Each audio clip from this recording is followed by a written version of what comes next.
Today, the leaked Nintendo NX controller was unsurprisingly a hoax. But who fooled whom?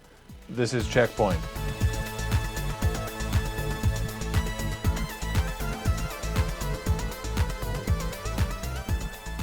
Welcome to a special Easter Monday episode of CheckPoint. Check out our special Easter background.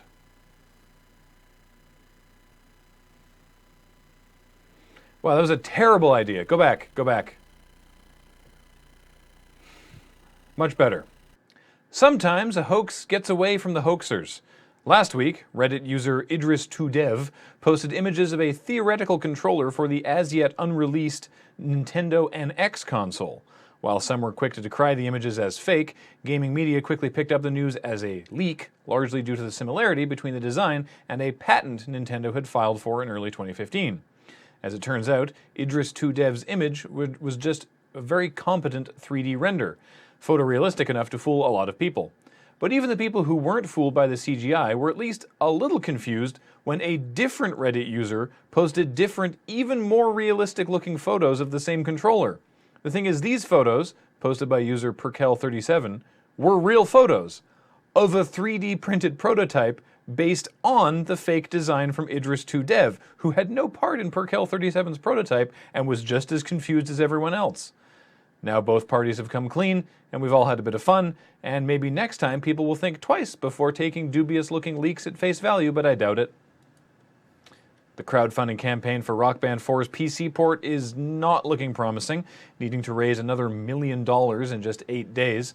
To encourage potential funding, they've added a new backer tier that will let PC users get the entire Rock Band DLC catalog of over 2,000 songs for $2,500, which sounds like a lot.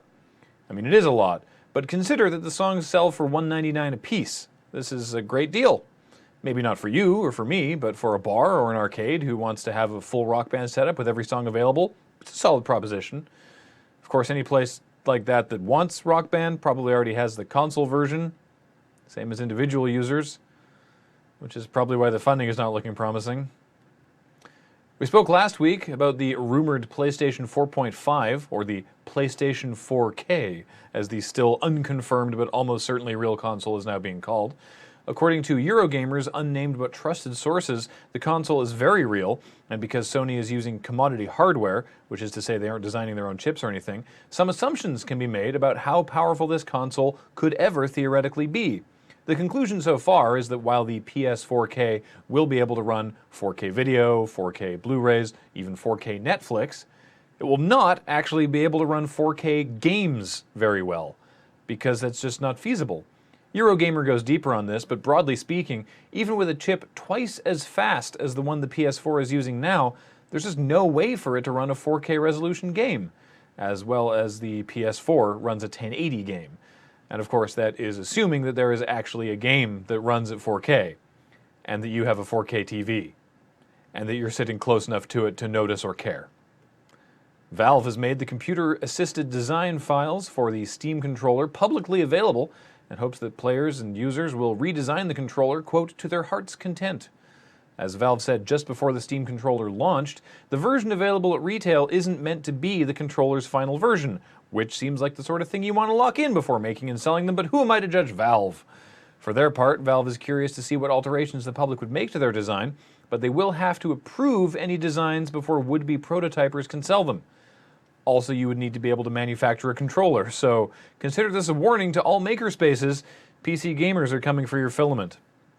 I'm willing to give that Easter background one more try. Let's see.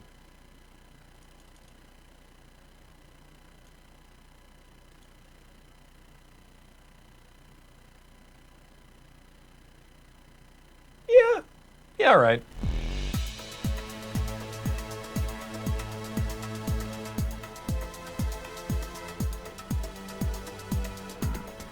Coming up, EA Sports has patched UFC 2 to remove a victory celebration where the fighter makes the sign of the cross. Turns out having a Muslim fighter like Khabib Nurmagomedov make a Christian symbol wasn't really appreciated. Who could have guessed? It's worth mentioning that that EA Sports story basically shook out, like, the fighter himself sent them a tweet being like, hey, I'm Muslim, and could I please not make the sign of the cross? Because that's actually not okay. Yeah. And they were like, oh, shit, sorry. And they fixed it. And then he was like, great, thanks, EA. You guys are all right. And they went, sorry again. Yeah. And everything was fine. It was, all handled very well.